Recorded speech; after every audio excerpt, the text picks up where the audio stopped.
Boa noite, Japão. Bom dia, Brasil. Estamos mais uma vez aqui no Baco Hatsu Mind Japão, na nossa transmissão mensal, iniciando 2019 com um convidado que eu estou morrendo de curiosidade aqui, porque eu também não sei quem é. Mas logo, logo vamos saber. Bom dia, doutor Tianari. Bom dia, boa noite aí no Japão, boa tarde em outros lugares por aí.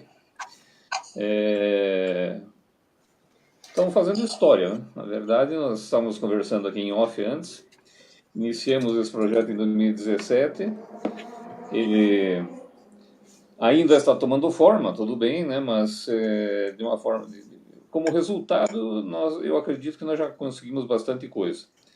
Agradecer o pessoal que já fez entrevistas com a gente, né? Já participou das nossas lives. Começamos as lives efetivamente lá em Orlando, né? Foi um marco importante, porque nós estávamos lá na Florida Christian University e fizemos esse primeiro encontro ao vivo, com entrevista especificamente, não no sentido de trazer palestras, né? E hoje eu prometi, né, para a Patrícia que eu ia trazer uma pessoa especial aqui para fazer essa live do ano, até porque eu acredito que no processo de empreendedorismo, no processo de crescimento profissional, nós precisamos ter pessoas jovens, ousadas e efetivamente comprometidas com o processo. Tá? Então eu queria apresentar para vocês a pessoa com quem eu pretendo tratar hoje, que é essa pessoa aqui.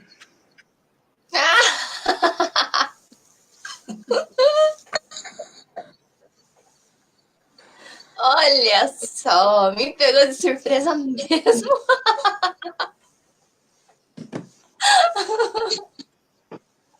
Então é com essa pessoa que eu quero conversar hoje e ouvir dela sobre essa experiência, sobre essa motivação e sobre esse espírito empreendedor, esse espírito empresário, tá? De uma pessoa jovem que está fazendo a diferença e está alcançando o seu lugar no mundo. Primeiramente, Patrícia, me conta para todos nós, né, um pouquinho da sua história e por que é que você decidiu empreender. Ok, vamos lá. Foi uma surpresa e tanto para mim agora. Me pegou literalmente surpresa. Eu tava esperando realmente alguém e aí, bom, legal. Então, começando assim a minha história, eu tô aqui no total de 13 anos. Cheguei aqui, como todo mundo, com a meta de ficar apenas 2 anos no Japão e voltar para o Brasil e terminar os estudos, porém me adaptei com o país. Esse me adaptar ao país significa que eu também gostei da cultura, do idioma daqui, e isso foi uma das coisas que me fez ainda correr atrás das coisas, foi aprender o japonês, a ler, a escrever, a falar, principalmente porque eu gosto de falar. E aí, se você não consegue se comunicar com a outra pessoa, já começa um grande problema.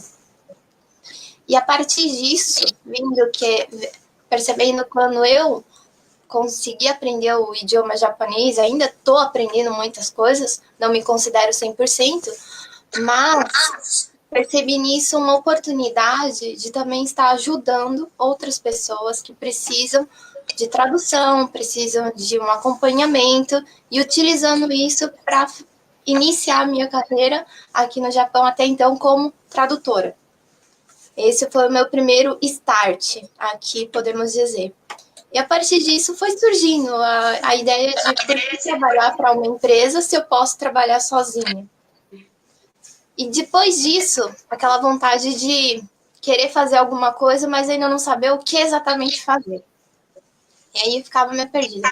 Eu quero ser tradutora, eu quero ser intérprete, eu quero trabalhar com marketing multinível, eu quero, sei lá, fazer uma faculdade de administração, eu quero fazer uma faculdade de psicologia, e minha vida começou numa bagunça só.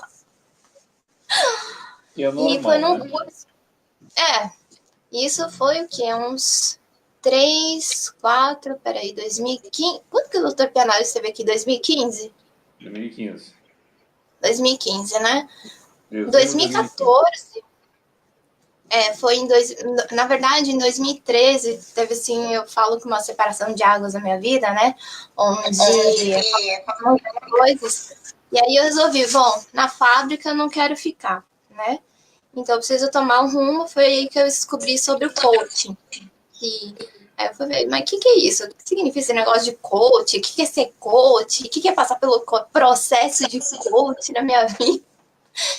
E participei de um seminário internacional na Florida Christian University. Foi meu primeiro contato, né? E foi o primeiro contato também só de falar oi, tchau pro Dr. Pianaro, que até então a gente não se conhecia muito bem, né? E ele veio para cá, para o Japão, oferecer um curso. A partir daí desse curso a gente trocou contatos, eu entrei direto em contato com ele. Falei, bom, eu preciso definir o que eu quero fazer na minha vida, né? Eu tinha muitas ideias, mas não sabia exatamente para onde. Passando por esse momento, assim, eu conseguia dar o start de realmente o que eu queria. Se eu queria ser psicóloga, se eu queria ser empresária, se eu queria ser coaching, se eu queria ser, sei lá, tradutora, ou dentista, ou veterinária, enfim. Muitas coisas rolaram, né, doutor Pianaro? Verdade.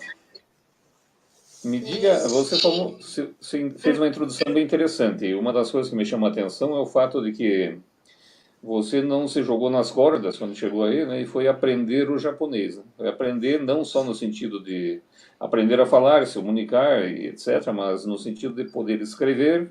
Tá? Enfim, foi aprender a língua japonesa na sua essência. Tá? E isso foi, na minha percepção, um diferencial na tua vida. Sim ou não?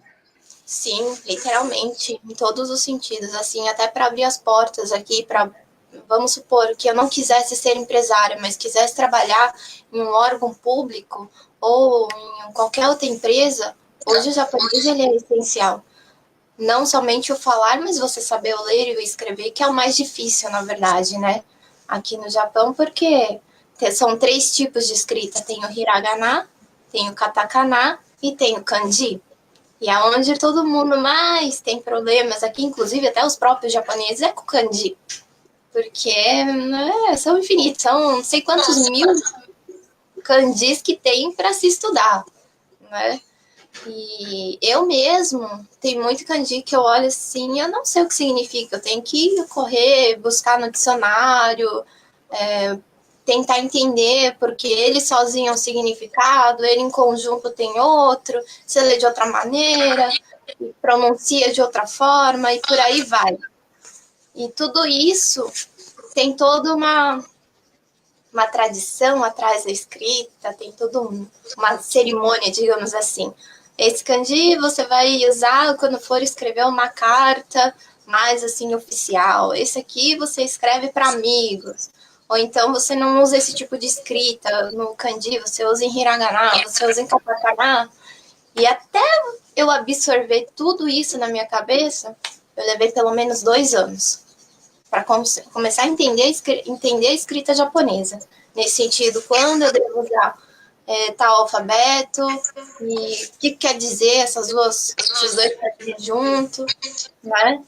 E realmente isso fez com que esse meu lado profissional desse uma crescida aqui no Japão, assim, de uma forma que eu saí da fábrica, depois de um tempo que eu estava aqui, e comecei a trabalhar como tradutora em uma empreiteira, que seria uma agência de empregos no Brasil, ajudando os brasileiros aqui. Fiquei uns 2 anos, 3 anos lá, por ali. Quando eu te conheci, você ainda trabalhava nessa empreiteira, vamos dizer assim, né? Isso. Ah. E além do japonês, você ainda fala espanhol, português e o inglês. Aham. Isso é um diferencial bastante grande. Então eu vejo assim, numa pessoa jovem, numa empresária jovem, algo que tem um diferencial extremo, porque parece que é fácil, né? mas exige uma dedicação muito grande para isso. Tá? Existe uma programação mental e uma dedicação muito grande para isso. Com isso, você abriu portas tanto no consulado, na embaixada uruguaia, né? Isso. Participando de eventos, tal, etc., em função do espanhol. Uhum. E hoje você está se colocando aí como tradutora para vários idiomas. Sim, hoje eu ofereço serviço, inclusive, para a prefeitura daqui da região, dando suporte para os pais, alunos, né, das escolas, independente da idade, quando necessário. Ajudo também os próprios brasileiros que às vezes precisam de um acompanhamento no hospital para algum tipo de coisa. Eu também estou nesse lado trabalhando, né, como tradução, intérprete, estou sempre acompanhando. Claro que eu sempre peço pessoal, gente, me avisa com antecedência, porque se me avisar, Patrícia, pode amanhã, normalmente não. Muitas raras exceções. Agenda cheia. Para quem é aqui do Brasil, para quem é do Ocidente, não entende muito essa questão do acompanhamento do tradutor. Dá uma explicadinha como é que funciona isso. Quando um estrangeiro, um brasileiro, um hispano, precisa de atendimento hospitalar, ou precisa de atendimento médico, ou mesmo nas entidades públicas aí, precisa ir com tradutor. É isso? Isso. Quando ele não domina bem o idioma, né? Às vezes a própria pessoa em si, ela não se sente tão segura porque ela quer passar uma coisa para o médico, por exemplo, e ela não consegue passar o diagnóstico. Eu estou sentindo isso, isso e isso. E o médico, hoje a gente tem o aplicativo do Google que faz a tradução, tem aquelas maquininhas de tradução. Um médico me mostrou que ele comprou. Ele falou, olha, eu comprei essa máquina que faz tradução, eu falo em português aqui, aqui me traduz em japonês, eu queria testar para ver se dá certo. Só que nem o Google, ele traduz palavra por palavra. Tem horas que sai a tradução perfeita e tem horas que não sai perfeita, né? Sai umas coisas meio absurdas. Então, olhando por esse lado, ainda o ser humano é necessário. As máquinas não substituem nesse ponto. Então, o acompanhamento em hospital seria nesse sentido. Por exemplo, você dá entrada na recepção, né? Explicar ali o que você veio fazer, com que tipo de médico você quer passar, acompanhar lá dentro no consultório, a explicar para o doutor o que está acontecendo e vice-versa, fazer todo esse processo, desde o momento que a pessoa entra no hospital até o momento que ela recebe os tipos de remédio que ela tem que utilizar. Se for, por exemplo, na órgãos públicos, a prefeitura, é mais assim quando tem entrevista com os pais nas escolas. Se o pai ou a mãe não domina muito o japonês, a própria escola pede para a prefeitura um tradutor que possa estar acompanhando e dando suporte. Então, ele vai explicar como que está sendo o desenvolvimento do aluno, em termos de matérias, em termos de relação com outras crianças na escola, se está fazendo as atividades, se está comendo, todo esse resumo. Então, a função da minha como tradutora na parte pública é essa, na parte hospitalar é essa outra, né? São bem parecidas, só que são assuntos diferentes e que é que nem eu falo, dependendo do tipo de assunto, às vezes a pessoa pode falar muito bem o japonês, mas não consegue passar para o português. Ou ao contrário, pode entender muito bem o japonês, mas não consegue passar para o português. Então tem que estudar muito bem porque são muitos termos científicos, termos específicos, que eu, pelo menos, tenho sempre buscando palavras no dicionário. Quer dizer isso, essa aqui é nova. Eu aprendi uma palavra nova hoje, tal coisa, vou lá e anoto. Tá bom. Me diz uma coisa, você continua seus estudos, obviamente, né? Está matriculado na Florida Christian University. Como é que foi essa mudança, esse foco, vamos dizer assim? Você falou em 2013, 2014, mas como é que foi a mudança do foco e a decisão para tomar consciência do caminho que precisava ser percorrido até atingir esse estágio que você está hoje, que não é o estágio ainda completo e desejado, mas depois eu quero fazer uma outra pergunta sobre isso. Mas como é que foi essa questão da mudança? Em que ponto ocorreu essa ruptura? Foi no momento, assim, que eu queria começar um negócio, meu próprio negócio. Começamos aqui a Arco, né? Na época estávamos na verdade, o grupo total eram 6 pessoas, né? Só que dessas 6, somente 3 realmente iniciaram, né? Que na época era o William e o Jax, né? Porém, cada um resolveu seguir o seu próprio caminho, ok. Eu resolvi continuar com a Arco. Eu falei, não, começamos um negócio, eu vou continuar com isso. Só que eu senti a necessidade de me preparar mais. E eu não tava e ainda não me sinto totalmente preparada para isso, para muitos desafios que ainda vão vir pela frente. Então essa decisão foi nesse momento. Se eu vou tocar uma empresa, eu preciso entender sobre isso. Tanto é que na época, eu lembro que eu escolhi na Flórida Christian um curso de counseling, porque eu queria ser coaching. Eu ia seguir a carreira de coaching, tudo, tratar com adolescentes. Só que o meu foco mudou no momento que eu iniciei a Arco, que eu comecei a lidar muito com esse lado de negócios, a entender como é que funciona empresa e tudo isso. Eu falei, não, peraí, eu preciso entender um pouco melhor e mais a fundo. Foi aí que eu mudei o curso para a parte de Business Administration, que é o que eu faço hoje. Continuo estudando. Não é fácil, porque você estudar sozinho, você tem que ter uma determinação, tem que se programar, né? E tá firme ali. Senão você nunca conclui o curso. Ok. E o curso que você fez lá na época na UniExcellence, contribuiu um pouco para isso também? Quando você pensou em termos de pensamento estratégico?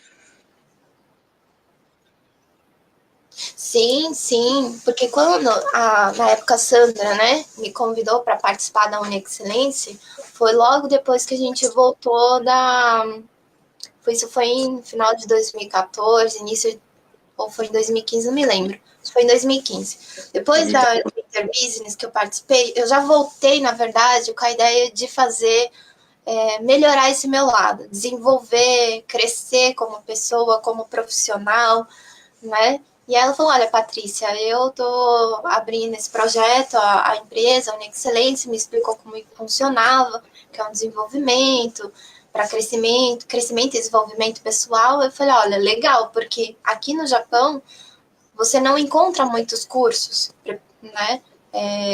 Coisas assim interessantes que você possa se preparar e vá crescendo. Então, cada curso que eu fui participando durante esse tempo, ele contribuiu para o meu crescimento.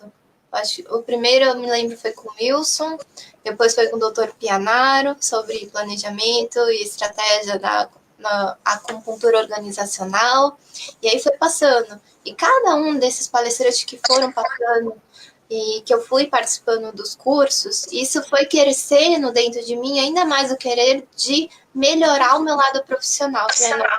Quando você vê uma pessoa falando nada fez, você fala, nossa, como eu não sei de nada, né? E aí você sente a necessidade de estudar e continuar estudando. Foi a partir daí que vocês começaram a Arco, né?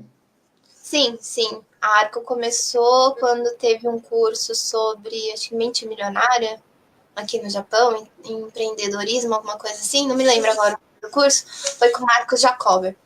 E nesse curso foi lançado um desafio, né, que todo mundo fez um grupo, e de qual desses grupos criar uma empresa, daí seguir o caminho, né? Só que pelo que eu não sei, não posso falar porque eu não tenho ainda, não estou em contato mais com todos que participaram, se teve gente que realmente abriu o seu próprio negócio, se continuou, se parou. Eu posso dizer por mim, Patrícia, que eu estou até aqui hoje.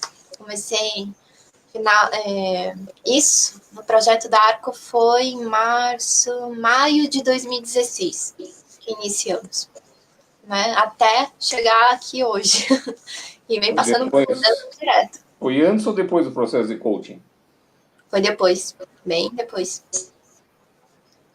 Porque o processo de coaching eu fiz em 2015. 2016. 2016? Então, peraí. Então foi antes do processo de coach. Porque eu fiz no final de 2016, né? Mais pro final. Foi depois. Que foi quando eu já tinha iniciado um projeto da Arco, e aí já estava para finalizar, acho que o processo de coach, quando a gente estava começando a organizar, criar página no Facebook, enfim. Mas é uma coisa que eu estava até comentando hoje com um amigo, que desde pequena eu tenho esse lado meio, sei lá, posso dizer empreendedor. Porque quando eu estava no Brasil, na oitava série, eu vendia Avon. Comecei por aí, na verdade. Quem nunca vendeu Avon na vida, né? Fala sério, né? Você Até a vende esposa do sempre. Lula. Só que eu não cheguei no patamar dela. Ops, peraí, vamos mudar de assunto. Você vende sempre, qualquer coisa. Todo mundo vende alguma coisa.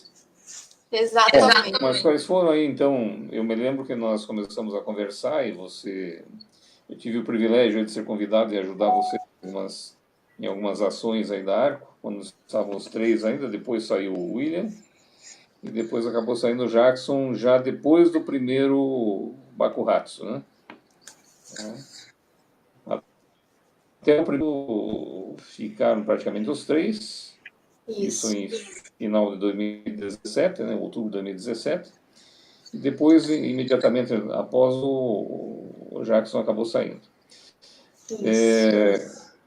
Quais foram os desafios que você enfrentou, que vocês enfrentaram, os três, no momento das decisões, da construção da ideia?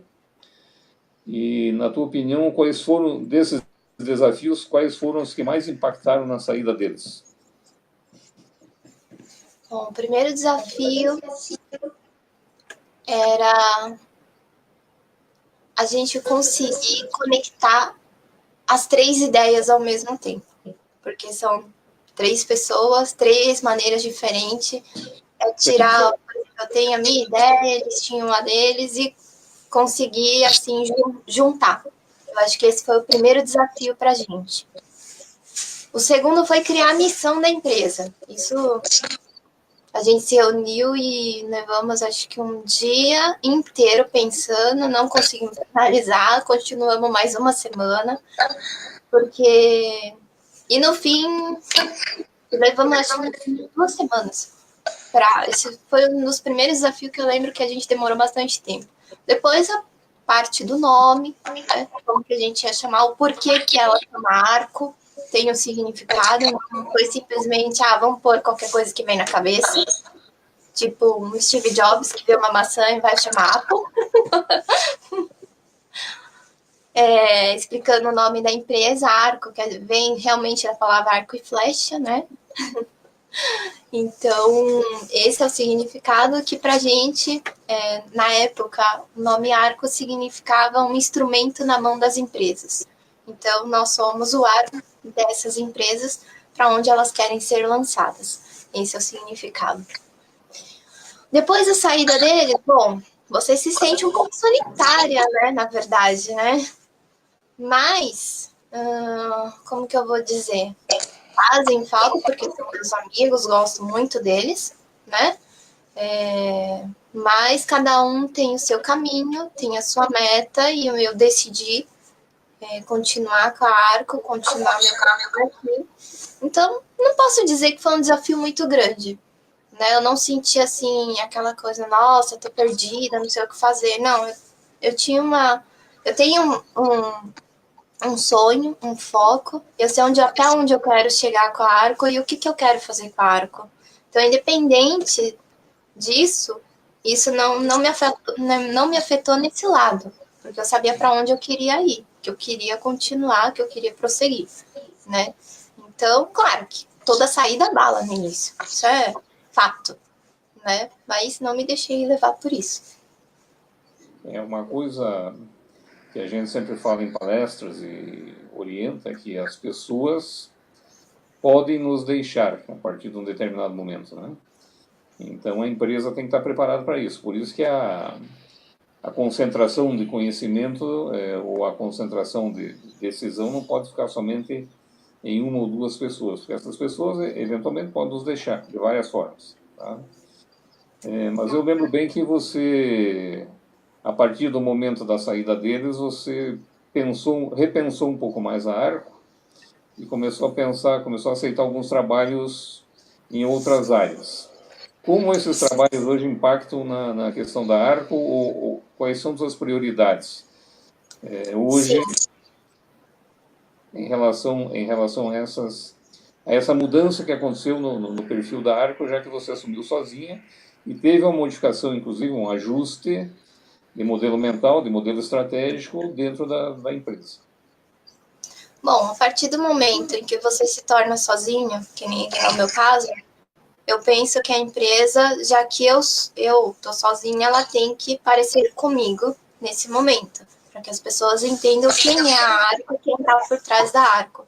Por isso eu dei essa repaginada total, mudei uma série de coisas. Em termos de serviço, fui me preparar na parte de parte de design gráfico, né? Fazer um curso específico. Hoje eu tenho essa licença, tenho me esforçado e aos poucos eu tenho aumentado esse lado, que é o que hoje o carro-chefe da Arco é a parte de traduções tanto de acompanhamento quanto traduções assim de escrita, né? Não digo documentos, porque depende do documento, ele exige um reconhecimento de firma. Então, eu digo livros, textos, sites, enfim, menus. E fora isso, a parte, como eu falei, de design gráfico que hoje, e de eventos, né? Que são os três lados hoje que tem puxado bastante a empresa, tem feito a Arco crescer bastante. E já que eu trabalho com esse lado de marketing, de marcas, desenvolver marcas, desenvolver esse lado, então essa repaginada fez esse sentido para mim hoje. Eu sinto assim que ela parte de dentro de mim, Patrícia, do jeito que a Arco está hoje. Sim, a Arco é a sua cara. Aliás, gostei muito da identidade visual nova. Gostou da minha nova mascote? Ficou muito bonitinho. Bom, falando em termos de penetração no mercado, aí você hoje domina uma região, você atua numa região. Quais são suas perspectivas em relação ao crescimento disso? Obviamente que com as mídias sociais hoje, com esse trabalho que a gente tem feito aí com o Baco Ratos, que já se tornou uma marca também, né? Você está começando a ficar conhecida em outros países, no Brasil, que já tem vários adeptos, né, vários seguidores. E quais são tuas perspectivas aí nos próximos, num período de tempo curto e num período de tempo mais longo? Bom, boa pergunta. Na verdade, tenho muitos planos, né, para Arco. Novas parcerias surgiram nesse período, né? Logo, logo eu vou estar colocando aqui na página, anunciando, né, novo projeto que vai entrar agora, junto que a Arco está como parceira desse novo projeto, que vai ser um boom no mercado, na minha opinião, vai dar um outro sentido. Faz parte do marketing. Agora eu não posso falar muito, mas mais para frente eu conto para vocês que projeto que é. E a parte assim de eventos, né? Já tenho bastante eventos assim, programados até o final do ano, eu posso dizer, né? Que a Arco está participando não só como organizadora do evento, mas também com a parte de como é que eu falo? De arte gráfica, de design gráfico, ou com a parte de tradução. Então, já tenho vários assim agendados, inclusive eventos que aqui no Japão consideravelmente grande, né? Um que eu vou participar agora, já faço o convite para quem estiver me assistindo aqui do Japão, apesar que aqui da região a maioria já sabe desse evento, mas não sabe que a Arco estará presente. Vai ser agora no primeiro no primeiro domingo de fevereiro, no Fujisan Messi, que vai ter a feira cultural. Vai ser dia 3, né, de fevereiro. E aí eu vou estar com um stand ali da Arco, Vou estar expondo, sim, a empresa, só que eu vou estar fazendo a propaganda do Uruguai, como filha de uruguaia. Vou estar falando um pouco sobre o país, explicando sobre tradição, enfim, sobre várias coisas, né? Esse vai ser um dos temas que a Arco vai estar apresentando nessa feira cultural, trazendo algumas brincadeiras e sorteios durante o evento em si. Então, por favor, venha nos visitar. Ou melhor, venha me visitar. Uma questão que uma pergunta que faz tempo que eu quero te fazer. Por que o livro não foi para frente? Por que o quê? O livro não foi para frente. O meu livro? É. Não, é porque assim, eu quero aumentar ele algumas coisinhas, né?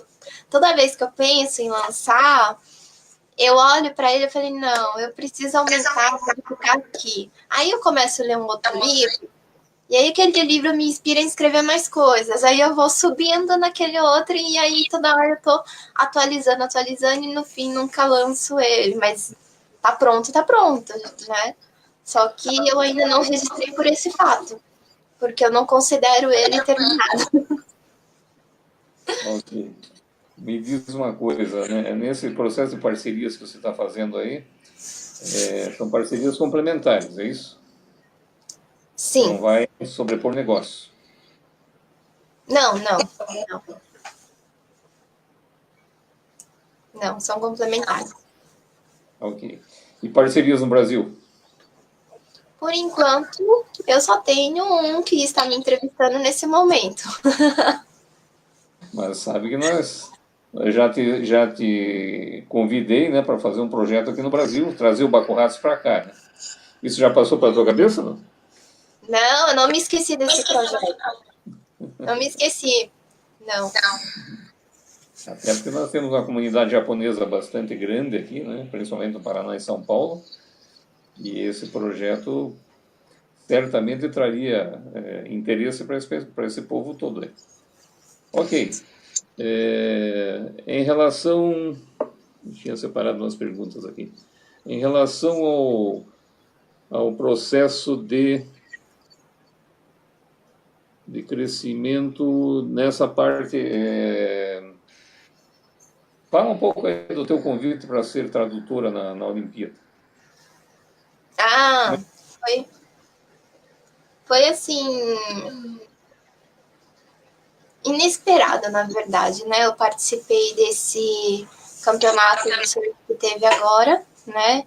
Agora sim, né? O ano passado, né? Que para mim faz tão pouco tempo que para a CCHT foi ontem. Mas foi o ano passado, onde recebi essa proposta para estar acompanhando. E ali dentro tive a oportunidade de conhecer melhor todas as pessoas, inclusive o organizador do evento, que é a filha dele. E eu nos tornamos muito próximas, né? E aí ela veio e o meu lado que eu falo o português, o espanhol, o inglês e principalmente o japonês, ela estava comentando comigo que isso é uma coisa que aqui no Japão, principalmente na época das Olimpíadas, é uma coisa que está precisando, né? Porque são desesperados, são atrás de pessoas que falem vários idiomas principalmente, porque como vão vir, bom, Olimpíadas, né? E aí ela falou, olha, Patrícia, meu pai, a gente vai estar lá fazendo essa parte, né, do surf, e a gente gostaria que você fizesse parte do corpo, né, junto com a gente. Bom, eu vejo isso como um outro lado muito, assim, legal, porque eu vou estar em contato com uma forma de você crescer o seu lado de relacionamento com pessoas, conhecer de outros países, né? E também de ter uma experiência diferente, né? Porque uma coisa é você tá num campeonato, é um campeonato mundial. Agora é uma coisa mais que isso, é uma Olimpíada. Então, Exatamente. eu E tô esse, assim. e esse diferencial para uma pessoa, para empreendedora jovem como você, gera alguns ciúmes, vamos dizer assim, algumas invejas, né? Como é que você trabalha com isso? Depois de passar por processo de coaching, isso melhorou ou não? Ah, eu não ligo não, Pianaro. Antigamente até que eu ligava. Oi? Não, só explique. Não, antigamente até que eu ficava assim, meio chateada, dependendo de alguma coisa, ou de uma palavra, ou de uma atitude. Ultimamente eu tô naquela. Entrou do lado direito, saiu por outro lado. Entrou pelo lado esquerdo, saiu pelo outro lado. Porque se eu for dar atenção para tudo que fala, eu não vou seguir em frente nunca. Ótimo. É bem isso que eu queria ouvir mesmo. E, e como é que é o relacionamento teu com a comunidade brasileira hoje? Já que você está se sobressaindo, né? E tem alguém que te procura, assim, você hoje está trabalhando com uma forma de coaching, né, também. As pessoas que te procuram, elas vão em busca do que, especificamente? Considerando que você é muito mais jovem que algumas delas, né? E ao mesmo tempo você tem toda essa bagagem já acumulada.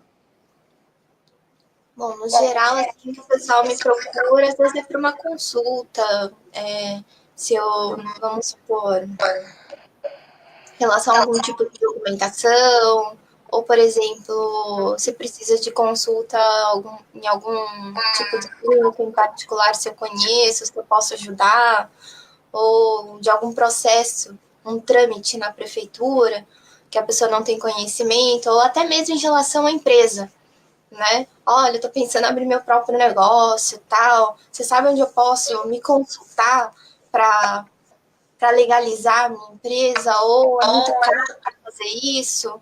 Como que você tem feito? Porque aqui no Japão, agora com a saída daquele o cartão My Number, né, que é é um número de registro, então não tem como você esconder no governo aqui o quanto que você está ganhando. Não adianta você receber em outra conta, porque ali nesse número sai tudo.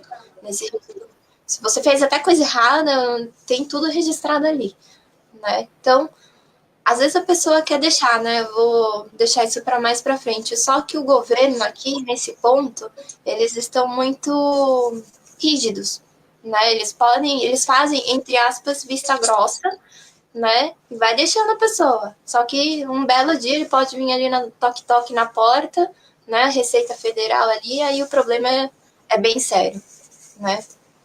Então, para que isso não aconteça, muita gente às vezes me procura perguntando sobre isso, né? Como fazer. Bom, dentro dos meus conhecimentos, eu passo para a pessoa. Quando passa disso, aí eu já indico para um profissional, como a gente teve a outra vez aqui que participou da live, o Yuji, né, que é brasileiro. E quando não é brasileiro, ou a pessoa fala bem o japonês, aqui tem, na cidade de Fuji tem uma instituição onde a pessoa pode ir lá e se consultar, que eles passam tudo isso para a pessoa, como que funciona a abertura de empresa, ou você ir direto na Receita Federal também. Então, tem vários institutos, mas que você precisa saber o japonês para você ir lá direto sozinho. Né? E a minha função, muitas vezes, é ir acompanhar essas pessoas. Né? Bom, aí existe uma questão de confiança. Então, normalmente as pessoas confiam em você realmente. Tá? Esse modelo de confiança que está irradiando aí, eu acho bem interessante. Uma outra coisa que me chama a atenção aí no teu trabalho é que algumas empresas já, antes de você mudar um pouco o rumo da Arco, já estavam interessadas nos trabalhos que vocês ofereciam. Né? Isso permanece na essência ou você já teve uma modificação estratégica em função dessa mudança? Inclusive, vamos falar assim, em termos de tecnologia, né? As coisas estão muito facilitadas, então isso impacta certamente em algumas daquelas tarefas que vocês faziam antes. Como é que você está lidando com isso? Aliás, eu queria saber como é que você lida com a tua agenda, né? Você nunca para na cidade, está em Tóquio, está em Nagoya, está em Fuji, está em Hamamatsu. Como é que você trabalha com isso tudo? E ainda consegue tocar arco? Na verdade, eu acho que essa é a melhor parte, a minha agenda. É cansativo, porque ter que viajar toda hora, você ficar longe de casa, porque eu gosto da minha casa, eu gosto da minha cama, eu gosto do aconchego do meu lar, né? Só que isso faz parte do crescimento pessoal, do crescimento profissional e do crescimento da empresa. Então, a minha agenda, na verdade, eu geralmente programo ela um mês antes. Então, até o final de fevereiro, eu já tenho tudo esquematizado. É claro que eu sou flexível nesse ponto, porque tem coisas que não tem como você deixar para ser assim pontual nesse dia, aquela pessoa muito sistemática. Não, hoje eu marquei que eu vou no dentista, não pode cair o mundo que eu vou no dentista. Não sou assim, né? Eu consigo flexibilizar esse lado, né? Ver o que eu posso fazer. E sobre as empresas que antes estavam assim, que você disse que a Arco oferecia serviço para essas empresas? Foi essa a pergunta? Se elas Sim, continuam? sim. Sim, continuamos. Graças a Deus, assim, as pessoas para as quais eu ofereço serviço normalmente me procuram novamente para outros tipos de serviços, seja para tradução, seja para design gráfico, seja para, sei lá, qualquer coisa, ou até mesmo só uma consulta. Olha, eu queria saber sobre tal coisa, mas normalmente eu nunca fico só numa vez só, né? Isso eu até fico feliz, né? De ter Sim, clientes fiéis, né? é um processo de fidelidade. Mas a fidelidade só acontece quando você dá em contrapartida, algo com qualidade, no prazo certo e com o preço justo, né? Tá? Sim, o que eu procuro passar para todo mundo que procura o meu serviço é sinceridade. Eu acho que você tem que mostrar para a pessoa, é o que é isso que eu sempre busco mostrar para todos, é o que eu faço, até onde eu faço. Na parte de design gráfico, eu sou muito sincera em relação à gráfica, que é um valor, aquele valor é da gráfica, não é o meu valor, né? Então eu mostro isso à tabela, se a pessoa pedir, não tem problema nenhum, não tem por que esconder isso. Mesmo porque se ela quer o documento para ela enviar para o lugar, por mim, ok, né? Isso fica a critério do cliente. Em termos de eventos, a mesma coisa, né? Tenho recebido propostas, né, para organizar em termos assim, não da parte visual, mas na parte mais administrativa, né? Então, isso na parte da minha agenda, eu vou te dizer que, deixa eu ver, fevereiro, março, depois tem um em maio, depois tem em julho, já tô assim, sabe? E Desse jeito. sobrou espaço para o nosso evento? Não, não. Esse daí é sagrado. Aqui é nosso. Não, mas já sobrou espaço para o nosso evento presencial? Esse daí também. É uma coisa que eu estou estudando, não sai da minha cabeça. Tá bom. Me diz uma coisa em relação ao Bacurratos agora. É, todos esses palestrantes, essas pessoas que conversaram conosco aí durante 15 meses praticamente aí, né? Que marca eles deixaram para você? Olha, cada um deixou uma mensagem interessante. Por exemplo, eu me lembro da segunda palestrante, a Daniela, que falou muito sobre o personal brand. Foi por isso que eu dei uma repaginada também agora em 2019, que eu vim pensando nisso, na verdade, o ano passado inteiro.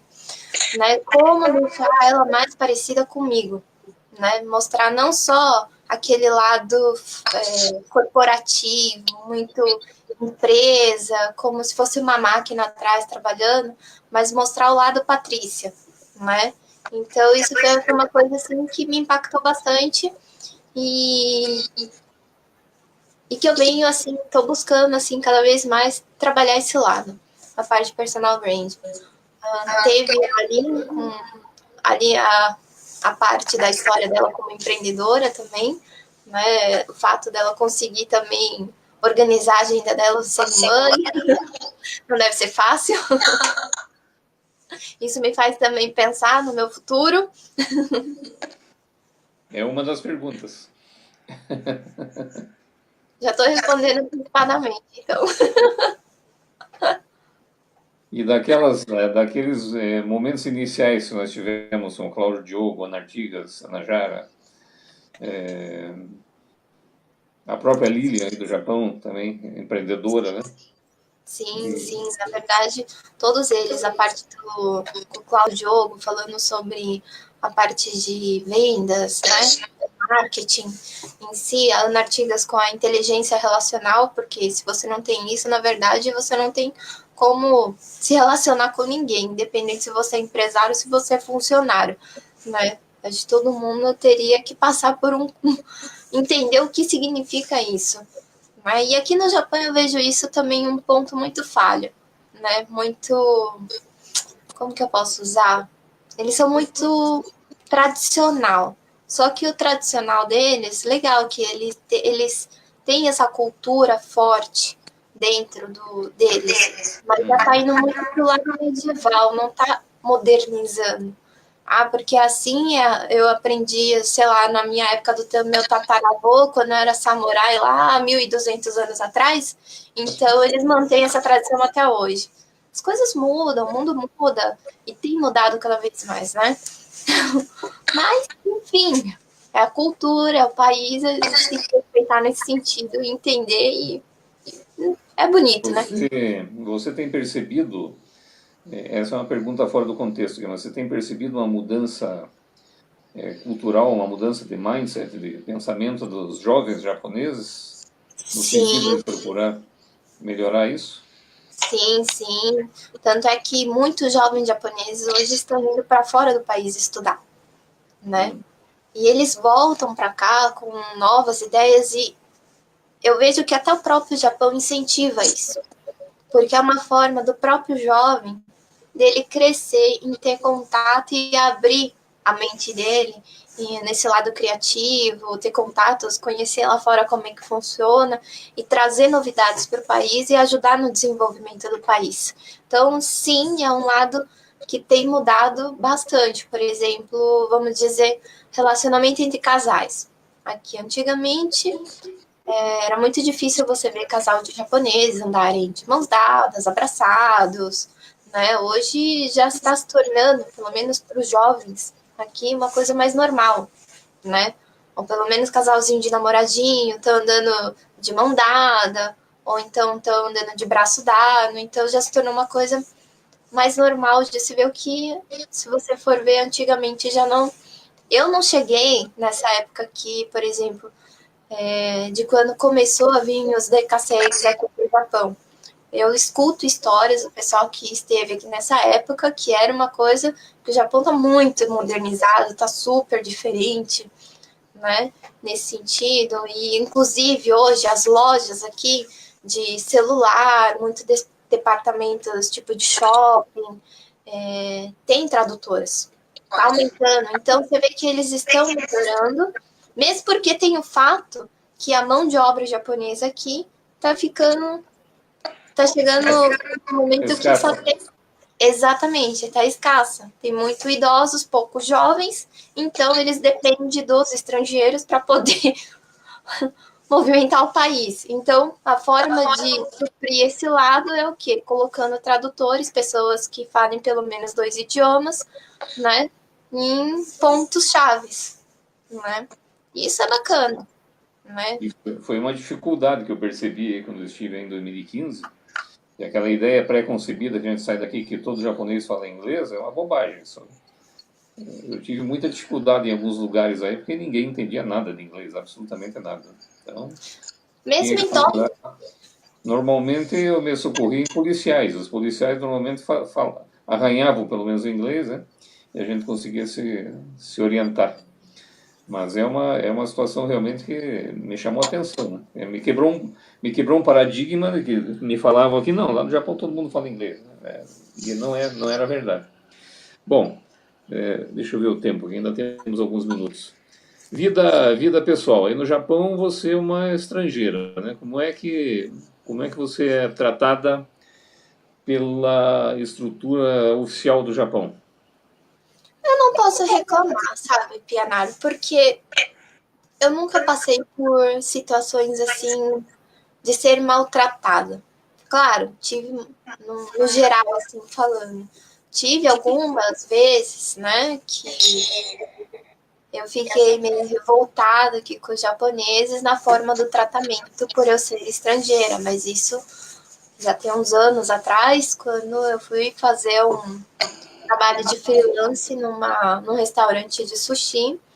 E a dona não gostava de estrangeiro. E ela me maltratou pra caramba nesse dia. E, assim, eu só aguentei até o final do expediente porque eu era muito amiga da pessoa que me contratou pra fazer isso. Eu falei, não, vou pelo menos até o horário final, vou embora, mas também amanhã eu não volto mais.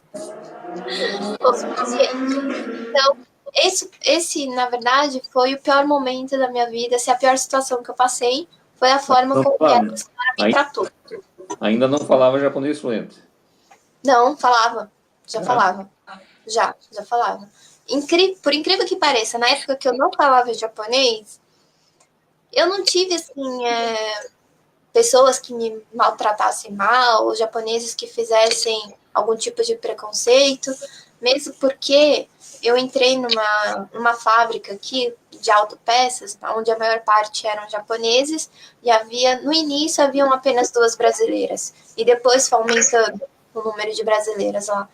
E, sei lá, eu ficava. Tinha uma japonesa que pegava assim no meu pé, porque eu parava para fazer a limpeza das coisas antes, e ela ficava ali reclamando que eu tava parando muito cedo, não sei o quê. Aí eu mudei minha estratégia. E eu ficava mandando, fazendo assim, coração para ela. Aí eu mandava beijo. Toda vez que ela me xingava, eu mandava um beijo. mas E isso foi. aí tem uma coisa importante, né? Você foi para o Japão, adaptou-se à cultura, respeita os valores do lugar, tá? E principalmente começou de baixo. E Sim, isso é uma coisa que muita gente aqui do Brasil, não só que vai para o Japão, para outros países, acham que vão chegar num país, vão tentar impor a sua cultura, a cultura brasileira, e a coisa tem que ser do jeito dele e ele vai escolher o trabalho. Isso é muito importante, esse teu depoimento, porque hoje você está numa posição bem já de destaque, vamos dizer assim, né, dentro da comunidade de Fuji, mas teve que começar de baixo. E eu acho que sim.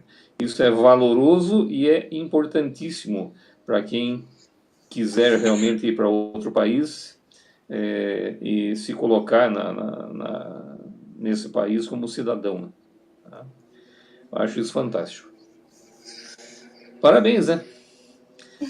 Parabéns pela sua entrevista. Te peguei de surpresa, mas eu acho que precisava fazer isso. Já há algum tempo eu vinha treinando isso. Não, eu vou aproveitar janeiro, que janeiro parece um mês assim mais. Ela vai estar meio desarmada, e aí eu consigo pegá-la de surpresa. Parabéns, Patrícia, pelo que você é, por tudo que você cresceu aí. Eu vi você crescer bastante em 2 anos, 3 anos que já se conhece, né? Mas os 2 anos e meio que a gente tem estado mais próximo. Eu tenho muita satisfação, muito orgulho de dizer para os meus amigos aqui no Brasil que tenho uma amiga no Japão que é empreendedora, tal, etc. E continue assim. Né? Obrigada. Continue assim e espero te ver no pós-Olimpíada, né, que agora a tua cabeça o ano que vem vai estar um pouquinho focadinho nas Olimpíadas, no pós-Olimpíada, num outro patamar pessoal e profissional. Né? E eu Eu espero acho fazer. que vai precisar chegar o ano que vem. Ainda esse ano você vai ter notícias. Eu tenho certeza disso. E espero poder fazer parte disso também, de contribuir de alguma forma, mesmo que incipiente, dentro desse processo todo. Agora você tem alguns minutinhos, eu que estou no comando hoje, para fazer o teu encerramento aí. Ok. Bom, realmente o Pianário me pegou totalmente de surpresa aqui hoje. Eu achando que ele tinha convidado alguém, ou esse alguém era eu.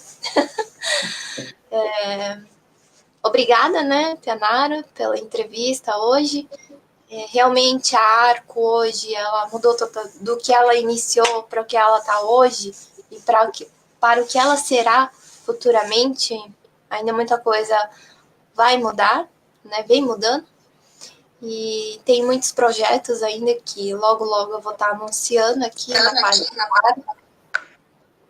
E assim como pessoa, né? Eu não pretendo parar por aqui, eu pretendo continuar estudando, me informando, buscando conhecimento, porque não adianta você querer ser uma empresária, uma empreendedora de sucesso, ou ter o seu próprio negócio, se você não vai correr atrás da informação. Claro que pessoas, né, que tenham conhecimentos, por exemplo, na área de contabilidade, ou outros design, ou pessoas na área do marketing, são essenciais para o processo, para o crescimento de uma empresa, porque você não consegue abraçar o mundo sozinha.